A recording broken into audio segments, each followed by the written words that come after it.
Thank you, Tom and Barbara, very much. Most valuable player award for this evening goes to Toby Cosgrove. We couldn't have done it without you. Thank you. One housekeeping bit for the audience. As soon as this debate is over, if you will please remain seated, you will be shown which way to exit. And please stay where you are until that happens. I would like to now introduce Chris Wallace, the moderator of this evening's debate.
Good evening from the Health Education Campus of Case Western Reserve University and the Cleveland Clinic.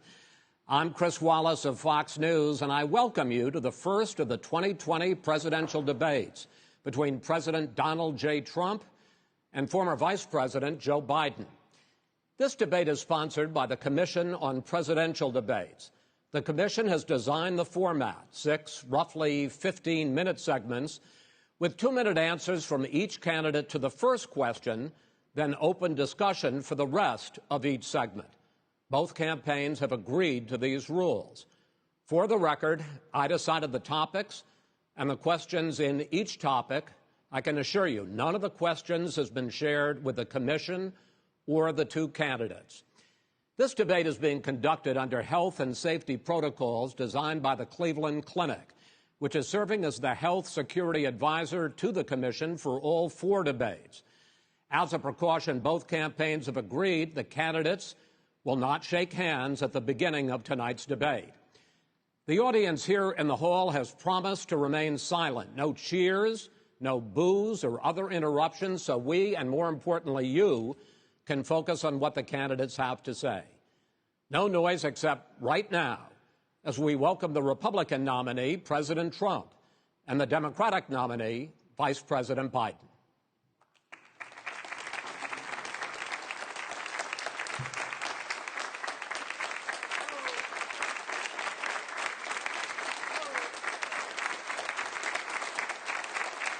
How you doing, man? How are you?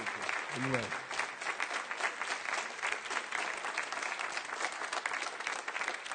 Gentlemen, a lot of people have been waiting for this night, so let's get going. Our first subject is the Supreme Court. President Trump, you nominated Amy Coney Barrett over the weekend to succeed the late Ruth Bader Ginsburg on the court. You say the Constitution is clear about your obligation and the Senate's to consider a nominee to the court. Vice President Biden, you say that this is an effort by the president and Republicans to jam through an appointment and what you call an abuse of power. My first question to both of you tonight, why are you right in the argument you make and your opponent wrong, and where do you think a Justice Barrett would take the court? President Trump, in this first segment, you go first, 2 minutes. Thank you very much, Chris. I will tell you very simply, we won the election. Elections have consequences. We have the Senate, we have the White House, and we have a phenomenal nominee, respected by all, top academic, good in every way, In fact, some of her biggest endorsers are very liberal people from Notre Dame and other places. So I think she's going to be fantastic. We have plenty of time, even if we did it after the election itself. I have a lot of time after the election, as you know. So I think that she will be outstanding. She's going to be as good as anybody that has served on that court. We really feel that. We have a professor at Notre Dame, highly respected by all, said she's the single greatest student he's ever had. He's been a professor for a long time at a great school. And we won the election, and therefore we have the right to choose her. And very few people knowingly would say otherwise. And by the way, the Democrats, they wouldn't even think about not doing it. If they had, the only difference is they'd try and do it faster. There's no way they would give it up. They had Merrick Garland, but the problem is they didn't have the election, so they were stopped. And probably that would happen in reverse also. Definitely would happen in reverse. So we won the election, and we have the right to do it, Chris. President Trump, thank you. Same question to you, Vice President Biden. You have 2 minutes. Well, first of all, thank you for doing this, and looking forward to this, Mr. President. Thank you, Joe. The American people have a right to have a say in who the Supreme Court nominee is, and that say occurs when they vote for United States senators and when they vote for the President of the United States. They're not going to get that chance now because we're in the middle of an election already. The election has already started. Tens of thousands of people have already voted. And so the thing that should happen is we should wait. We should wait and see what the outcome of this election is, because that's the only way the American people get to express their view is by who they elect as president and who they elect as vice president. Now, what's at stake here is the president's made it clear he wants to get rid of the Affordable Care Act. He's been running on that, he ran on that, and he's been governing on that. He's in the Supreme Court right now trying to get rid of the Affordable Care Act, which will strip 20 million people from having insurance, health insurance now, if it goes into court. And the justice, and I'm not opposed to the justice. She seems like a very fine person. But she's written before she went on the bench, which is her right, that she thinks that the Affordable Care Act is not constitutional. The other thing that's on the court, and if it's struck down, what happens? Women's rights are fundamentally changed. Once again, a woman could be pay more money because she has a pre-existing condition of pregnancy. They were able to charge a woman more for the same exact procedure a man gets. And that ended when we, in fact, passed the Affordable Care Act. And there's 100 million people who have pre-existing conditions, and they'll be taken away as well. Those pre-existing conditions, the insurance companies are going to love this. And so it's just not appropriate to do this before this election. If he wins the election and the Senate is Democrat or Republican, then he goes forward. If not, we should wait until February. All right. There aren't 100 million people with pre-existing conditions. As far as the say is concerned, the people already had their say. Okay, Justice Ginsburg said very powerfully, very strongly, at some point 10 years ago or so, she said a president and the Senate is elected for a period of time, but a president's elected for 4 years. We're not elected for 3 years. I'm not elected for 3 years. So we have the Senate, we have a president. He's elected to the next during election. that period of time, we have an opening. I'm not elected for 3 years. I'm elected for 4 years. And the 100 million people, Joe, the 100 million people is totally wrong. I don't know where you got that number. The bigger problem that you have is that you're going to extinguish 180 million people with their private health care that they're very happy with. That's simply not true. Well, you're certainly going to socialist. You're going to socialist medicine. We're now into, gentlemen, we're now into open discussion. Open discussion. Open discussion. Yes, I agree. Go ahead, Vice President. Number one, he knows that what I proposed. What I proposed is that we expand Obamacare and we increase it. We do not wipe any. And one of the big debates we had with 23 of my colleagues trying to win the nomination that I won were saying that Biden wanted to allow people to have private insurance still. They can.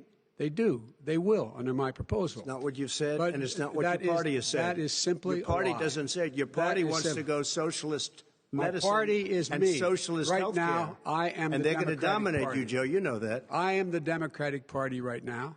The platform of the Democratic Party is what I, in fact, approved of. What I approved of. Now, here's the deal. The deal is that it's going to wipe out pre-existing conditions. And by the way, the 200,000 people that have died on his watch, how many of those have survived? Well, there's 7 million people that contracted COVID. What does it mean for them going forward if you strike down the Affordable Care Act? Joe, you've had 308,000 military people dying because you couldn't provide them proper health care in the military. So don't tell me about this. I'm happy to talk about this. And if you were here, it wouldn't be 200. It would be 2 million people because you were very late on the draw. You didn't want me to ban China, which was heavily infected. You didn't want me to ban gentlemen, Europe, which was heavily infected. You would have been much later, Joe. Mr. President, much later. Mr. President. You're talking about 2 million people. Mr. President, as a moderator, we are going to talk about COVID in the next segment, but go ahead. Let me finish. The point is that the president also is opposed to Roe v. Wade. That's on the ballot as well in the court. And so that's also at stake right now. And so the election is already begun. You don't know it's on the ballot. Why is it on the ballot? Because why is it on the ballot? It's not on the ballot. It's on the ballot in the court. I don't think so. In the court. Well, there's nothing happening there. Donald, would you and just you don't be quiet know for her view on Roe v. Wade. You I don't know her view. Well, all right. Let's talk. We got a lot to unpack here, gentlemen. We got a lot of time. So on health care, and then we'll come back to Roe v. Wade. All right. Mr. President, the Supreme Court will hear a case a week after the election in which the Trump administration, along with 18 state attorneys general, are seeking to overturn Obamacare, to end Obamacare. You have spent the last... Because they want to give good health care. If I may ask my question, sir. Good health care. Over the last 4 years, you have promised to repeal and replace Obamacare, but you have never in these 4 years come up with a plan, a comprehensive plan to replace Obamacare. Of course I have. Well, I got rid of the individual mandate. I'm going to give you an opportunity. I got rid of the individual mandate, which was a big chunk of Obamacare. That is absolutely a big thing. That was the worst part of Obamacare. Sir, Chris, that was the worst part of Obama. Let me ask my question. Well, I'll ask Joe. The individual mandate was the most unpopular aspect of Obamacare. I got rid of it. I'd like and we will protect people with President, I'm the moderator of this conditions. debate, and I would like you to let me ask my question, and then you can answer your question. Go ahead. You, in the course of these 4 years, have never come up with a comprehensive plan to replace Obamacare, and just this last Thursday, you signed a largely symbolic executive order to protect people with pre-existing conditions 5 days before this debate. So my question, sir, is what is the Trump health care plan? Right. Well, first of all, I guess I'm debating you, not him, but that's okay. I'm not surprised. Let me just tell you something, that there's nothing symbolic. I'm cutting drug prices. I'm going with favored nations, which no president has the courage to do because you're going against Big Pharma. Drug prices will be coming down 80 or 90%. You could have done it during your 47-year period in government, but you didn't do it. Nobody's done it. So we're cutting health care. All of the things that we've done, insulin. I give you an example, insulin. It was destroying families, destroying people. The cost, I'm getting it for so cheap.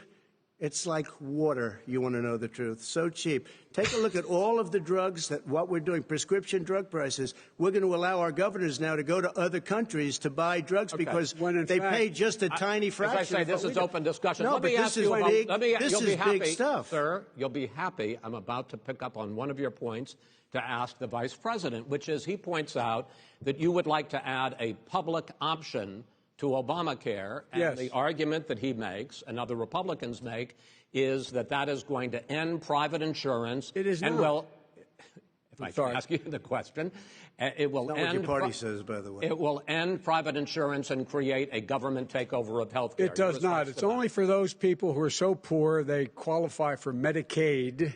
They can get that free in most states, except governors who want to deny people who are poor Medicaid. Anyone who qualifies for Medicaid would automatically be enrolled in the public option. The vast majority of the American people would still not be in that option, number one. Joe, you agreed with Bernie Sanders, who's far left, on the manifesto, we call it, and that gives you socialized medicine. Look, hey, Are you saying I'm not you going didn't to agree? listen to him. The fact of the matter is, I beat Bernie Sanders. Not by much. I beat him a whole hell of a lot. I'm here standing facing you, old buddy. Pocahontas would have left 2 days early. You would have lost every primary. All he knows how to on do Super is hurt. Tuesday. You got very lucky. Here's the deal. I got very lucky. I'm going to get very lucky tonight as well. And tonight I'm going to make sure, because here's the deal. Here's the deal. The fact is that everything he's saying so far is simply a lie. I'm not here to call out his lies. Everybody knows he's a liar. But you I just want to make sure. Joe, you're the liar. I want to make sure. You graduated last in your class, not first in your class. I want to make sure. Mr. President, can you let him finish, sir? No, he doesn't know how to do that. He has, You'd be surprised. You picked You'd be surprised. the wrong guy, the wrong night at the wrong time. Listen, you agreed with Here's Bernie the deal. Sanders to the The manifesto. whole idea. Let him.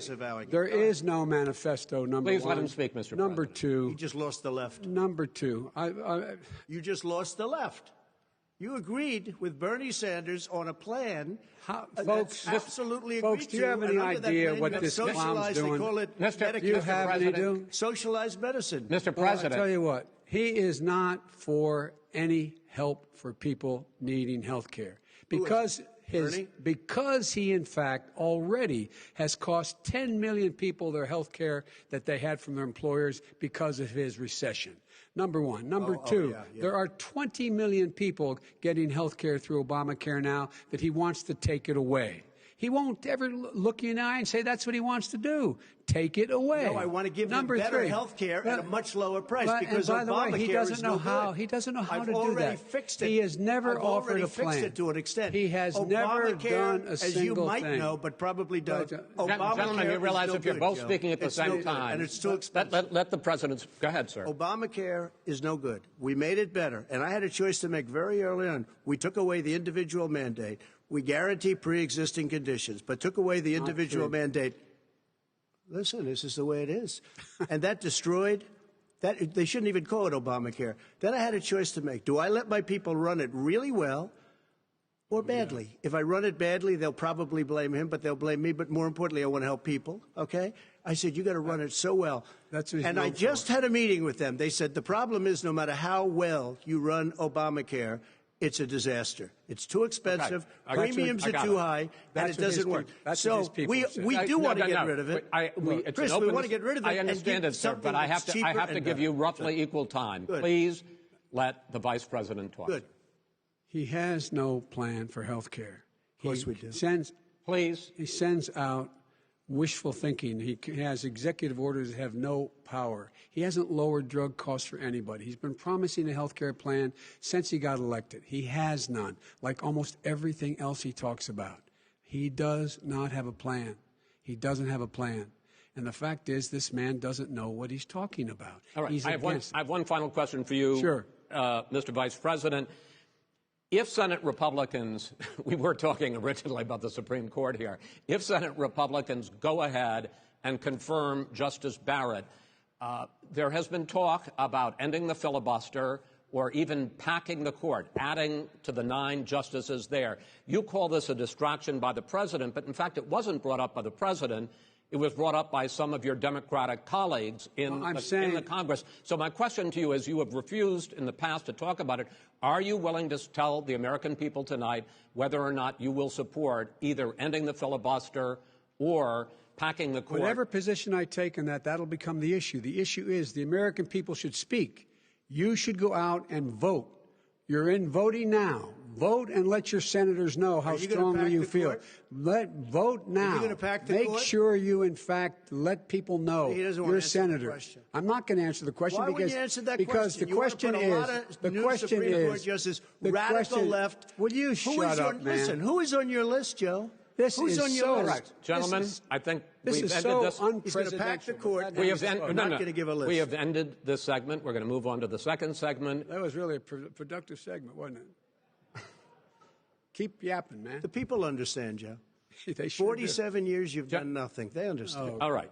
The second subject is COVID-19, which is an awfully serious subject, so let's try to be serious about it. We have had more than 7 million cases of coronavirus in the United States, and more than 200,000 people have died. Even after we produce a vaccine, experts say that it could be months or even years before we come back to anything approaching normal.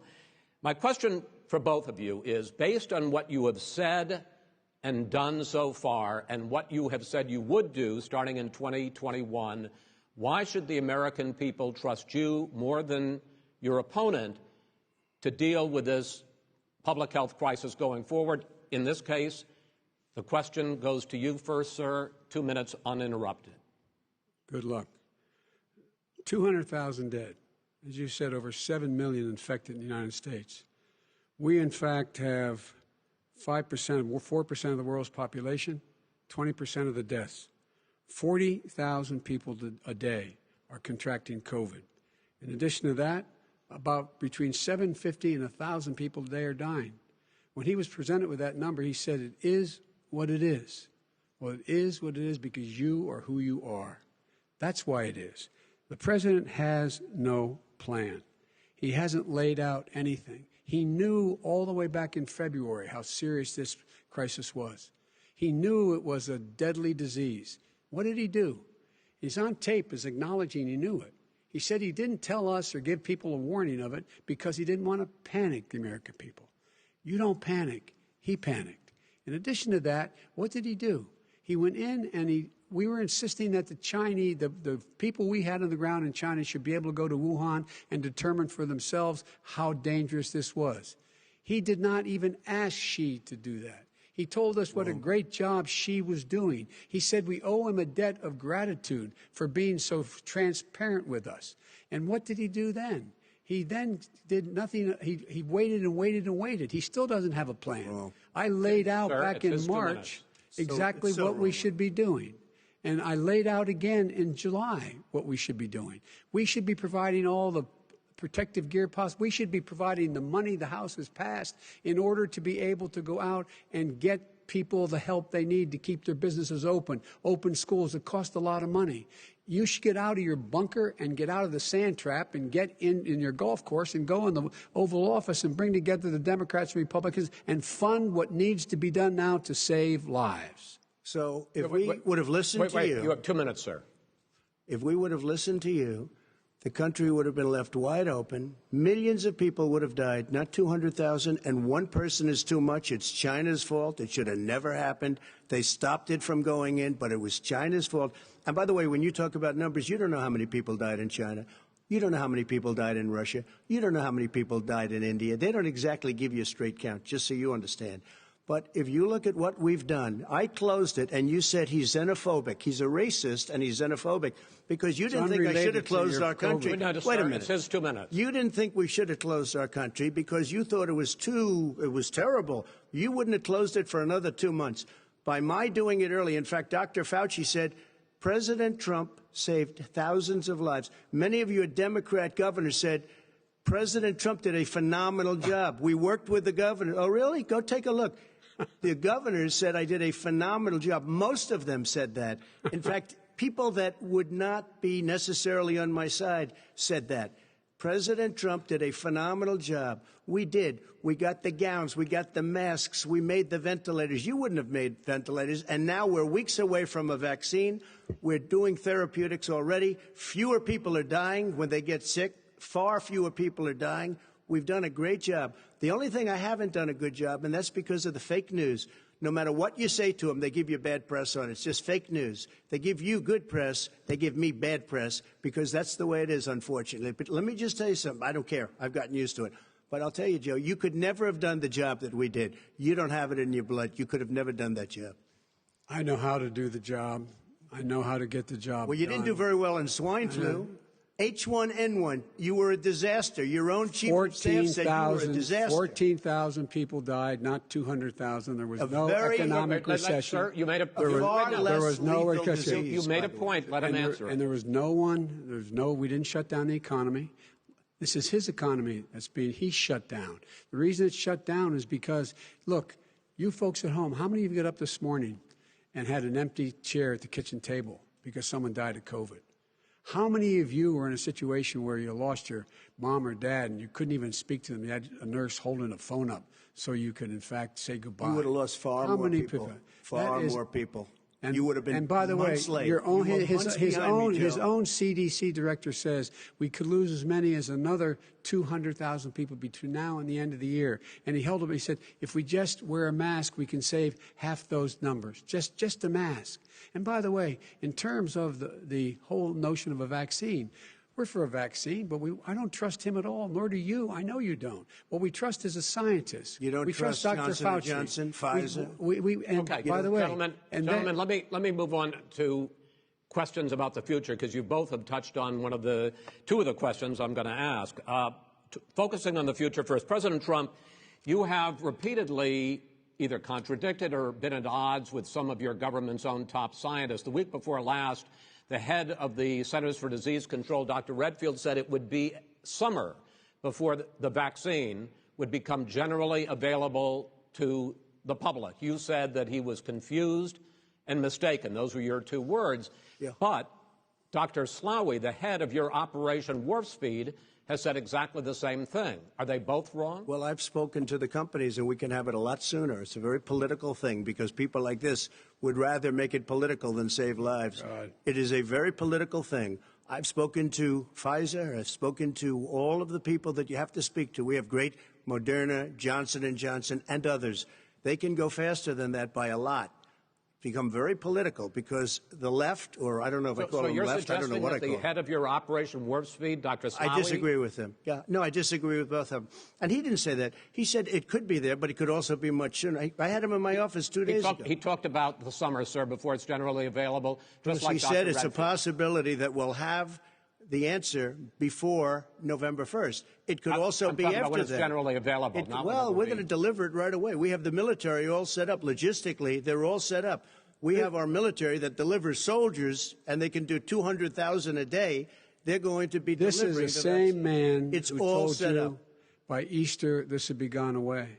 By the warm weather it'd be gone. Miraculous, like a miracle. And by the way, maybe you could inject some bleach in your arm, and that would take care of it. This is the same man. That was said sarcastically, and you know that. That was said sarcastically. And so here's the deal. This man is talking about a vaccine. Every serious company is talking about maybe having a vaccine done by the end of the year. But the distribution of that vaccine will not occur until sometime beginning or the middle of next year to get it out, if we get the vaccine. And pray God we will.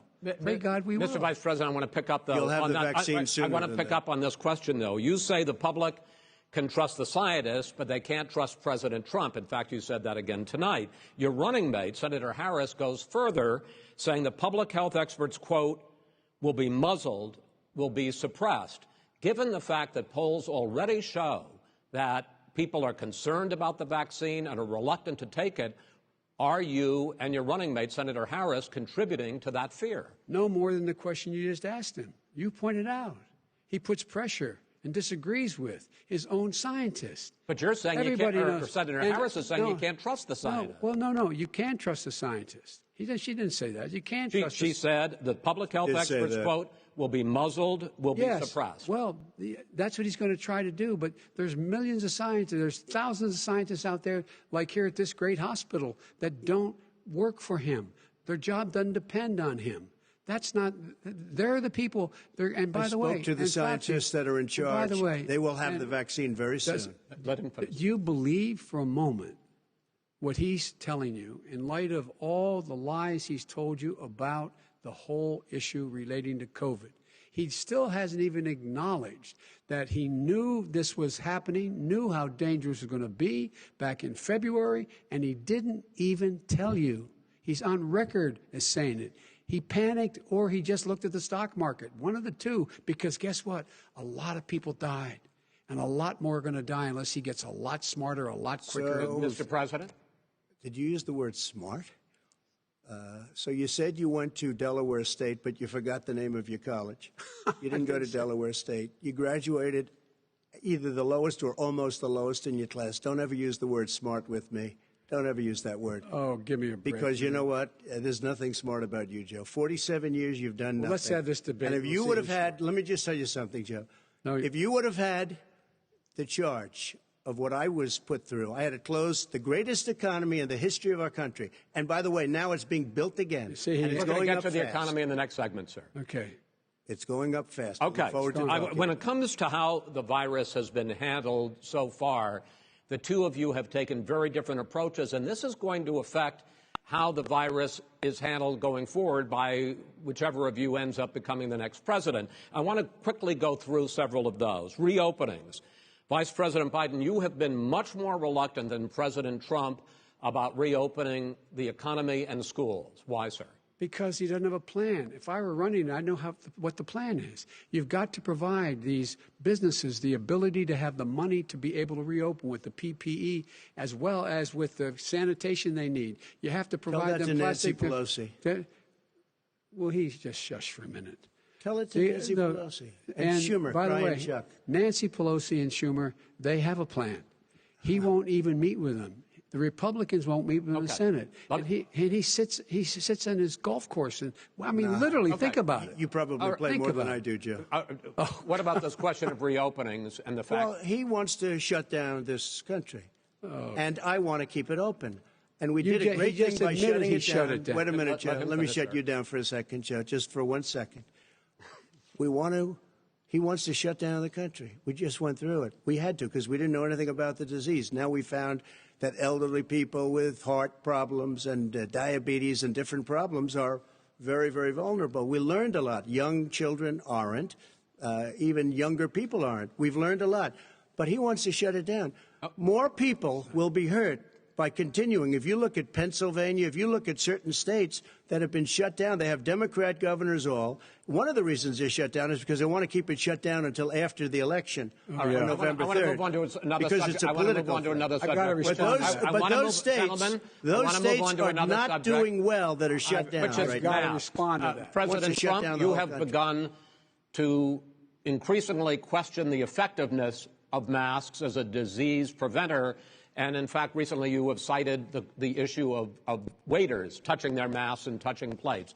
Are you questioning I think the masks efficacy are okay. of You have masks? to understand, if you look, I mean, I have a mask right here. I put a mask on, when I think I need it. Tonight, as an example, everybody's had a test, and you've had social distancing and all of the things that you have to. But I wear masks when needed. When needed, I wear masks. Okay, let me ask. I don't wear masks like him. Every time you see him, he's got a mask. He could be speaking 200 feet away from it. He shows up with the biggest mask I've ever seen.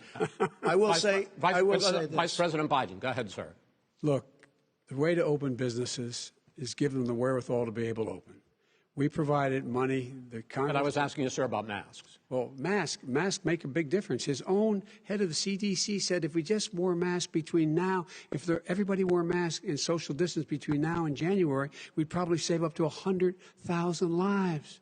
It matters. And they've also said the opposite. They've also said no serious person said the opposite. Look serious. at Dr. Fauci. Dr. Fauci said the opposite. He did not say the opposite. We got a little bit more than a minute left in this masks segment. Masks are not good. Then he changed his mind. He said masks are good. I'm okay with masks. I want to ask you both about one last subject, because your different approaches has even affected the way that you have campaigned. President Trump, you're holding large rallies with crowds packed together, thousands of people. Outside, yes, sir, agreed. Vice President Biden, you are holding much smaller events with... Because nobody will show up. People with... Well, it's true. Nobody shows up to his rallies. All right. In any case, why you holding the big rallies? Why you not? You go first, sir.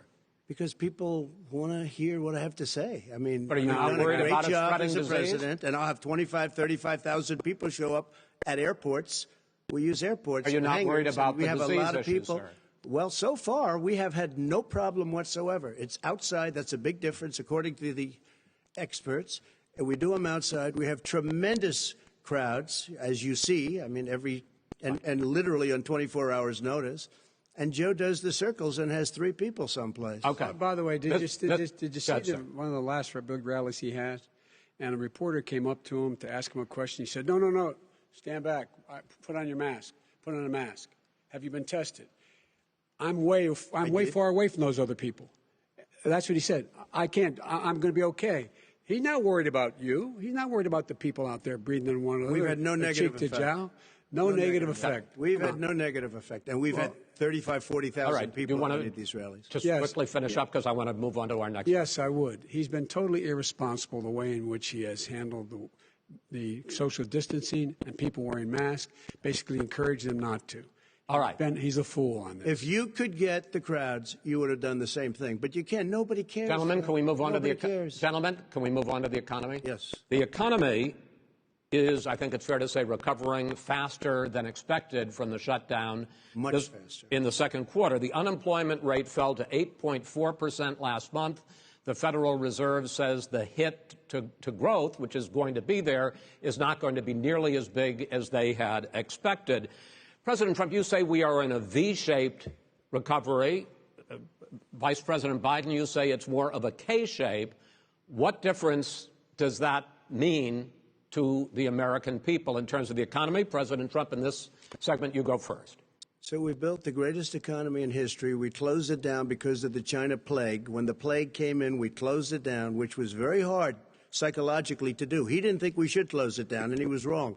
And again, 2 million people would be dead now. Instead of still 204,000 people is too much. One person is too much. Should have never happened from China. But what happened is we closed it down, and now we're reopening, and we're doing record business. We had 10.4 million people in a 4-month period that we've put back into the workforce. That's a record the likes of which nobody's ever seen before. And he wants to close down he will shut it down again. He will destroy this country. You know, a lot of people, between drugs and alcohol and depression, when you start shutting it down, you take a look at what's happening in some of your Democrat-run states where they have these tough shutdowns. And I'm telling you, it's because they don't want to open it. One of them came out last week. You saw that. Oh, we're going to open up on November 9th. Why November 9th? Because it's after the election. They think they're hurting us by keeping them closed. They're hurting people. People know what to do. They can social distance. They can wash their hands. They can wear masks. They can do whatever they want. But they got to open these states up.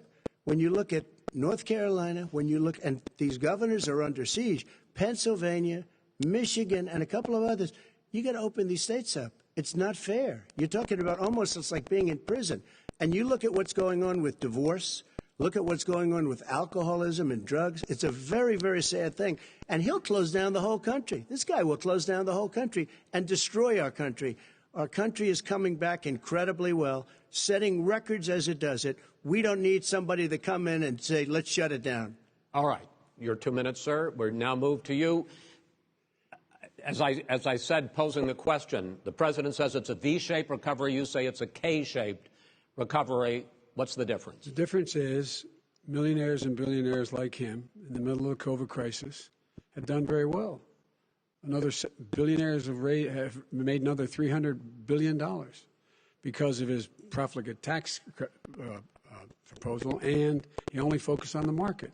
But you folks at home, you folks living in Scranton and Claymont and all the small towns and working class towns in America, how well are you doing?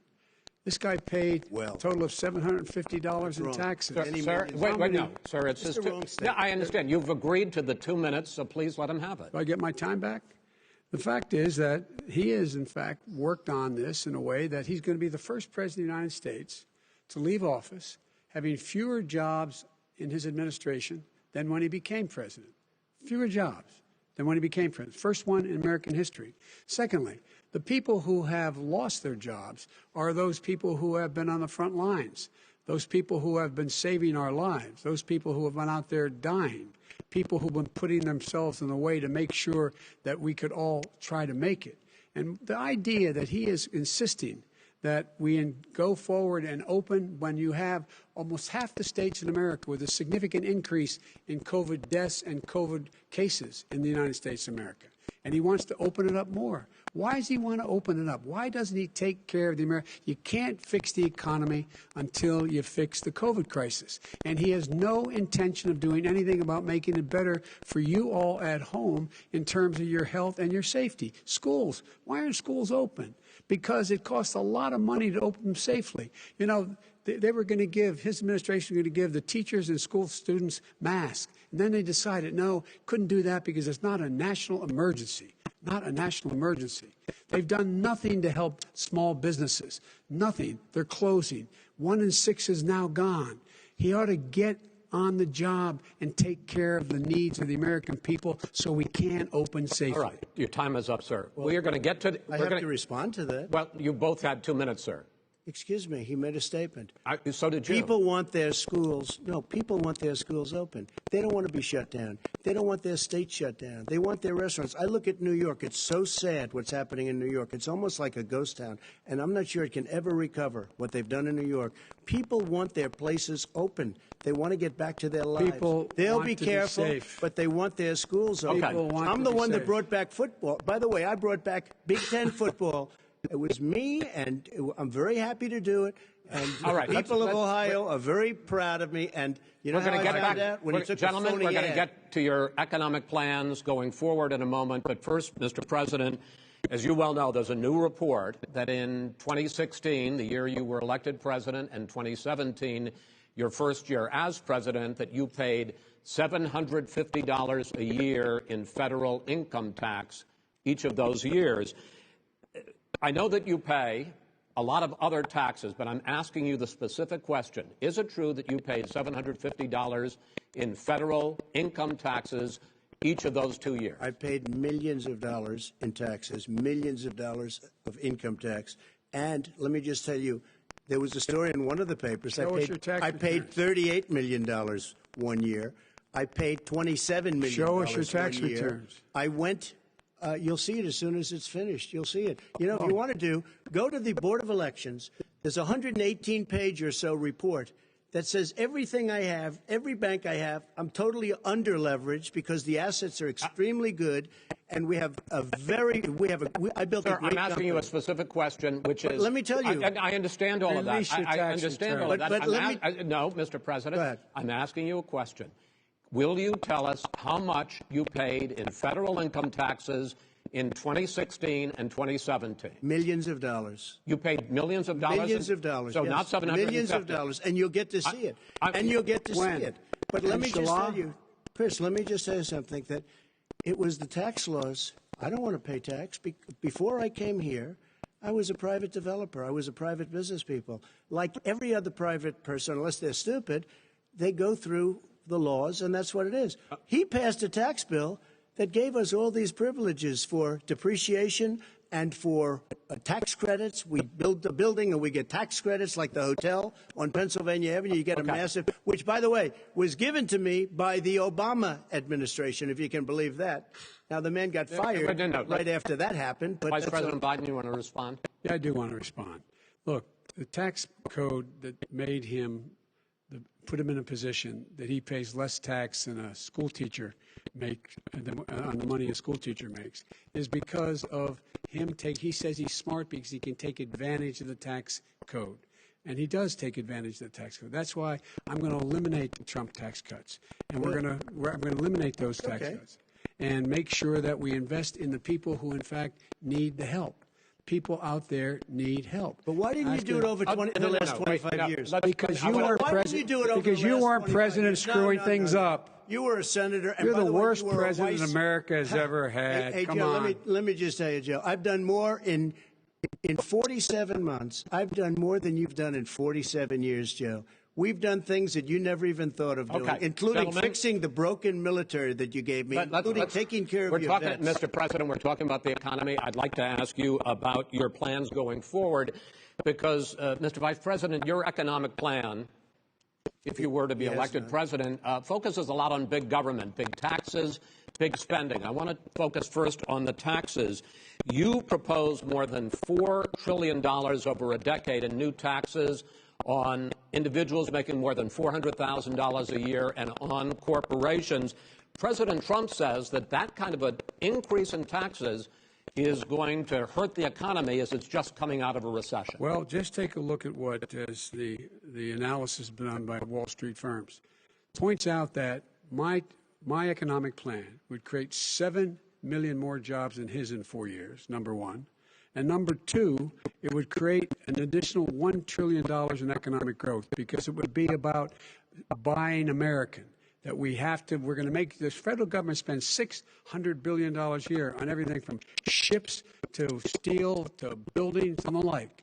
And under my proposal, we're going to make sure that every penny of that has to be made by a company. But respectfully, sir, I'm talking about taxes, not spending. By the way, I'm going to eliminate a significant number of the tax. I'm going to make the corporate tax 28%. It shouldn't be 21%.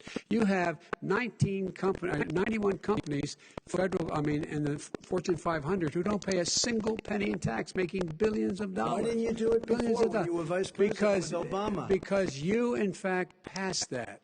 That was your tax proposal. I got it done. And you know what happened? Yeah, you got it done. Our economy boomed like it's never boomed. The economy is busted. Let me finish. Mr. President, let me pick up on that. You would continue your free market approach, lower taxes, more deregulation, correct? Not lower taxes, American people. Excuse me. But in Obama's, you talk about the economy booming. It turns out that in Obama's final 3 years as president, more jobs were created, 1.5 million more jobs than in the first 3 years of your presidency. They had the slowest recovery economic recovery since 1929. It was the slowest recovery. Also, they took over something that was down here. All you had to do is turn on the lights and you pick up a lot. But they had the slowest economic recovery since 1929. Let me tell you about the stock market. When the stock market goes up, that means jobs. It also means 401ks.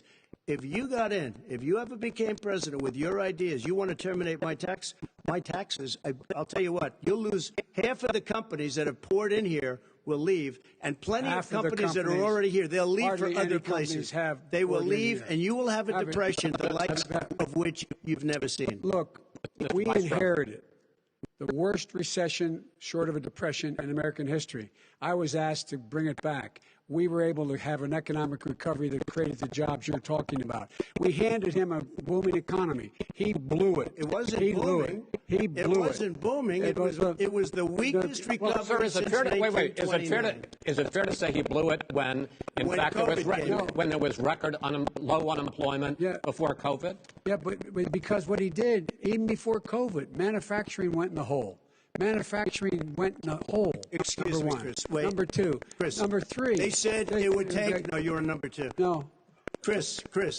They said it would take a miracle to bring back manufacturing. I brought back 700,000 jobs. They brought back nothing. They gave up on manufacturing. We Part did of my not standard fare. I'm the guy that brought totally back gave the up on manufacturing. All right, let him. We brought back. I was asked to bring back Chrysler and General Motors. We brought them back right here in the state of Ohio and Michigan. He blew it. They're gone. He blew it. And in fact, they're going. Ohio had the best year it's ever had last year. Michigan had the best year they've ever had. That is not Many true. car companies came in from Germany, from Japan, went to Michigan, went to Ohio. They're not happening. And they didn't come in with you. Mr. Vice President, go ahead. And so you take a look at what he's actually done. He's done very little. His trade deals are the same way. He talks about these great trade deals. You know, he talks about the art of the deal. China's perfected the art of the steal. We have a higher deficit with China now than we did before. We have the highest trade deficit China with Mexico. China ate your lunch, down 18%. China ate your lunch, Joe, and no wonder your son goes in and he takes out billions of dollars. Takes out billions of dollars to manage. He makes millions of dollars. And also, while we're at it, why is it, just out of curiosity, the mayor of Moscow's wife gave your son $3.5 million. What did he do to deserve it? What did he do with Burisma to deserve $183,000? None of that is true. Let him answer. None of that is true. Oh, really? Totally, Mr. President, totally, Mr. President, please. Totally discredited. Totally discredited. And by the way, well, wait, he didn't get $3.5 million, Joe? Mr. Vice, he got $3.5 million. That is not true. Oh, really? Mr. President, it's an open discussion, please. It's a fact. Well, you have raised an issue. Let the Vice President answer. Discredited. Did Burisma pay him $183,000 a month? With no experience in energy? Mr. President, my son did nothing wrong at Burisma. I think he did. Mr. President, let him answer.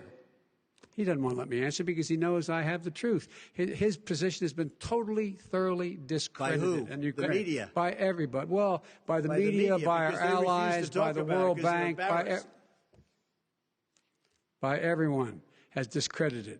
Matter of fact, even the people who testified under oath. So let me ask you this, Joe. No, go ahead, Mr. I'm listening to you. He got $3.5 million from Moscow. He testified under oath in his administration, said, I did my job and I did it very well. Oh, really? I did it honorably. I'd like to know who they are. Well, I'll give you the list of the people who testified. No, go ahead, sir. Sure, you've already fired most of them because they did a good job. Some people don't do a good job. With you, go ahead. Wait a minute. You get the final word, Mr. Well, it's hard to get any word in with this clown. Excuse me. Hey, let me just say to you. No. Mr. President. $3.5 million, Joe. That is simply Why did he deserve $3.5 million from Moscow? Look, here's the deal. We want to talk about families and ethics.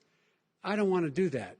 I mean, his family we could talk about all night. His family's already... My family lost a fortune by coming down and helping us with government. And that's such a... Mr. President. Every single one of them lost This is not about my family or his family. It's about your family. The American people. He doesn't... That's not true. It doesn't want to talk about what you need. You, the American people. It's about you. That's what we're talking about. All right, that's the end of the segment. We're moving on. He didn't take them. Well, Vice President, no. Can I be honest? It's a very important question. Try to be honest. He stood up. No, the answer to the question is no. Ukraine. No, sir. With $1 billion, if you that is absolutely not true. You're going to have true, gentlemen.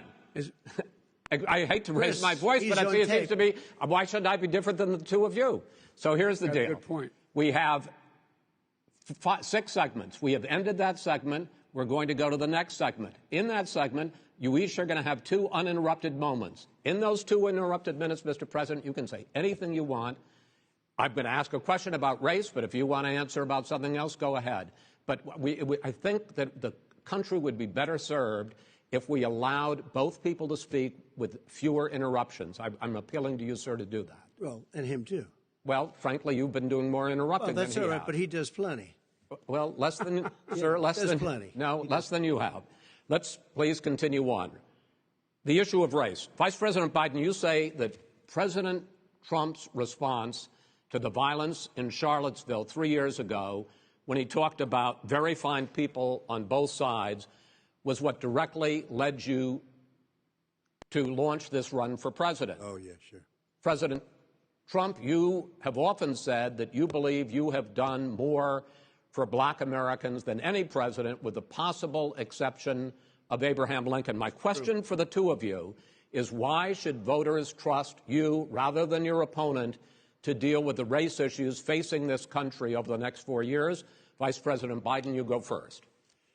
It's about equity and equality. It's about decency. It's about the Constitution. And we have never walked away from trying to require equity for everyone, equality for the whole of America. But we've never accomplished it. But we've never walked away from it like he has done. It is true. The reason I got in the race is when those people, close your eyes, remember what those people look like coming out of the fields carrying torches, their veins bulging, just spewing anti-Semitic bile, and accompanied by the Ku Klux Klan. A young woman got killed. And they asked the president what he thought. He said there were very fine people on both sides. No president has ever said anything like that. It is whose now, minutes, sir. Second point I'd make to you is that when Floyd was killed, when Mr. Floyd was killed, there was a peaceful protest in front of the White House. What did he do? He came out of his bunker, had the military use tear gas on him so he could walk across to a church and hold up a Bible. And then what happened after that? The bishop of that very church said that it was a disgrace. The general who was with him said all he ever wants to do is divide people, not unite people at all. This is a president who has used everything as a dog whistle to try to generate racist hatred, racist division. This is a man who, in fact, you talk about helping African Americans. 1 in 1,000 African Americans has been killed because of the coronavirus. And if he doesn't do something quickly, by the end of the year, 1 in 500 will have been killed. 1 in 500 African Americans. This man is a savior of African Americans. This man cares at all. This man's done virtually nothing. Look, the fact is that you have to look at what he talks about. You have to look at what he did. And what he did has been disastrous for the African American community. So, President Trump, you have 2 minutes. Why should Americans trust you over your opponent to deal with racism? he did a crime bill, 1994, where you call them super predators, African Americans, the super predators, and they've never forgotten it. They've never forgotten it, Joe. No, sir, it's his 2 minutes. So you did that, and they call you super predator, and I'm letting people out of jail now that you have treated the African American population community, you have treated the black community about as bad as anybody in this country. You did the 1990, and that's why, if you look at the polls, I'm doing better than any Republican has done in a long time, because they saw what you did. You call them super predators, and you've called them worse than that, because you look back at your testimony over the years, you've called them a lot worse than that. As far as the church is concerned, and as far as the generals are concerned, we just got the support of 250 military leaders and generals, total support. Law enforcement, almost every law enforcement group in the United States. I have Florida, I have Texas, I have Ohio, I have Portland. The sheriff just came out today and he said, I support President Trump. I don't think you have any law enforcement. You can't even say the word law enforcement, because if you say those words, you're going to lose all of your radical left supporters. And why aren't you saying those words, Joe? Why don't you say the words law enforcement? Because you know what? If they called us in Portland, we would put out that fire in a half an hour, but they won't do it because they're run by radical left Democrats. If you look at Chicago, if you look at any place you want to look, Seattle, they heard we were coming in the following day and they put up their hands and we got back Seattle. Minneapolis, we got it back, Joe, because we believe in law and order, but you don't. The top 10 cities and just about the top 40 cities are run by Democrats and in many cases radical left. And they've got you wrapped around their finger, Joe, to a point where you don't want to say anything about law and order. And I'll tell you what, the people of this country want and demand law and order, and you're afraid to even say it. All right. I want to return to the question of race.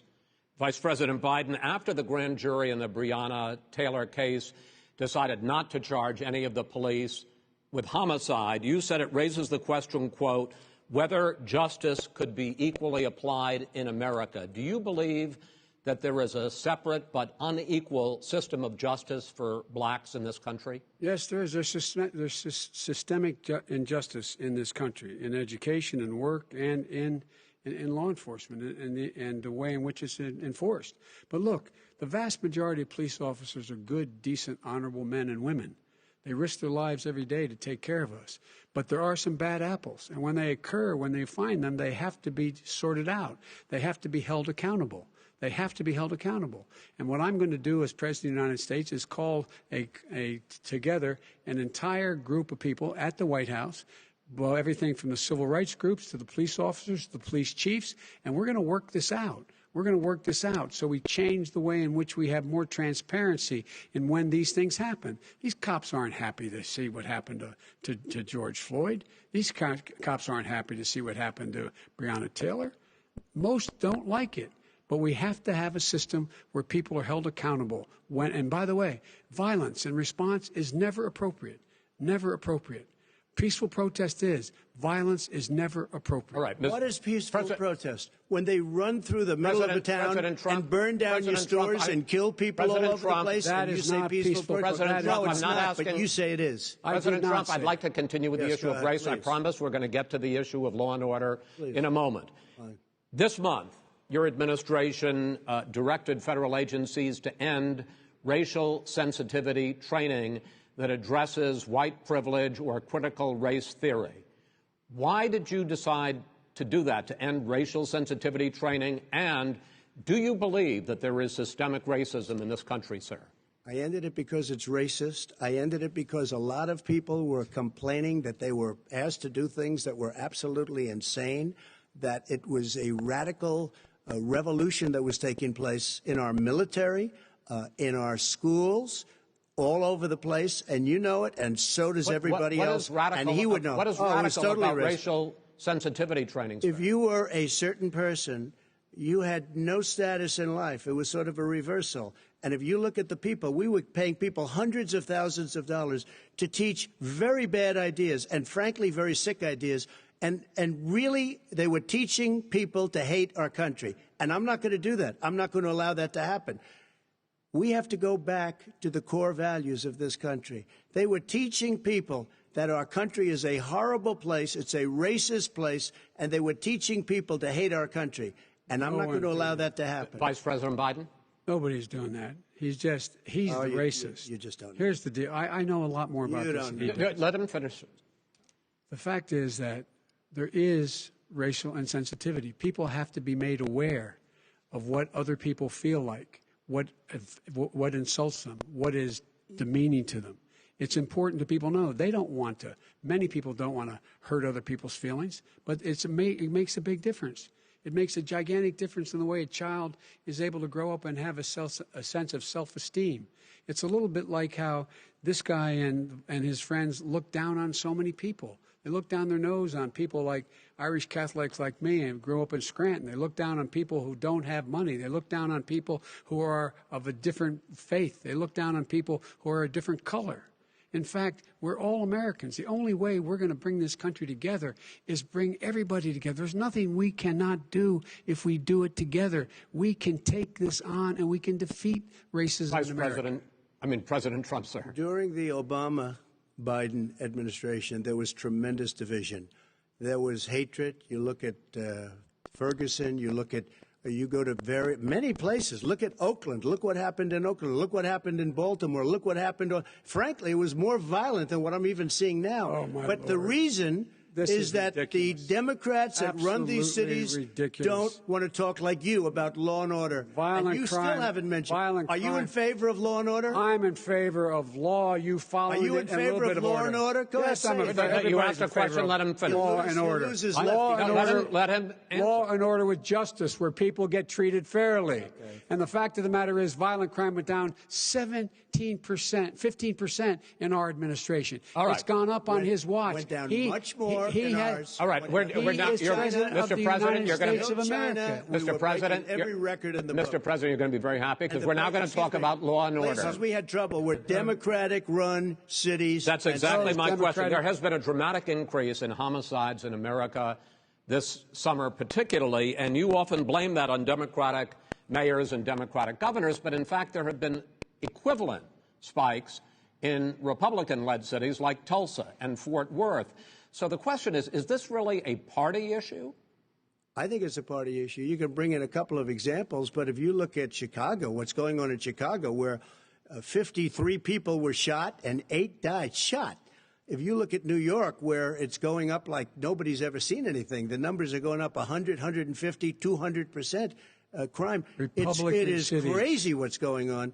And he doesn't want to say law and order because he can't, because he'll lose his radical left supporters. And once he does that, it's over with. But if he ever got to run this country and they ran it the way he would want to run it, we would have our suburbs would be gone. By the way, our suburbs would be gone, and you would see problems like you've never seen. He would know a suburb unless he took a wrong turn. Oh, I know suburbs. He would not. So much I was better. raised, Go ahead. Wait a minute. I was raised in the suburbs. This is not 1950. All these dog whistles and racism don't work anymore. Suburbs are by and large integrated. There's many people today driving their kids to soccer practice and or to black and white and Hispanic in the same car as there have been any time in the past. What really is a threat to the suburbs and their safety is his failure to deal with COVID. They're dying in the suburbs. His failure to deal with the environment. They're being flooded. They're being burned out because his refusal to do anything. That's why the suburbs are in trouble. I do want to talk about this issue of law and order, though. And in the joint recommendation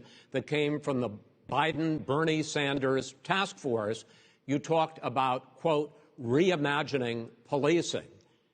Yeah. First of all, what does reimagining policing mean, and do you support? It means. Let me, if I might finish the question. What does reimagining policing mean, and do you support the Black Lives Matter call for community control of policing? Look, what I support is the police having the opportunity to deal with the problems they face. And I'm totally opposed to defunding the police offices. As a matter of fact, local police, the only one defunding it, his budget calls for a $400 million cut in local law enforcement assistance. They need more assistance. They need, when they show up for a 9/11 call, to have someone with them as a psychologist or psychiatrist to keep them from having to use force and be able to talk people down. We have to have community policing like we had before, where the officers get to know the people in the communities. That's when crime went down. It didn't go up, it went down. And so we have to be engaged. That's not what they're talking about, Chris. That's not what they're talking about. He's talking about defunding the police. That is not true. He doesn't have any law support. Look, he has no law enforcement That's not support. true. Almost that's nothing. Look. Oh, really? Who do you have? Name one group that supports you. Name one group that came out and supported you. Go ahead. Look, think. We have time. We don't have time to do anything. No, think all right. Name one law enforcement group that came out and supported gentlemen, you. I think I'm going to take back the moderator's role, and I want to get to another subject, which is the issue of protests in many cities that have turned violent. In Portland, Oregon, especially, we had more than 100 straight days of protests, which I think you would agree. You talk about peaceful protests. Many of those turned into riots.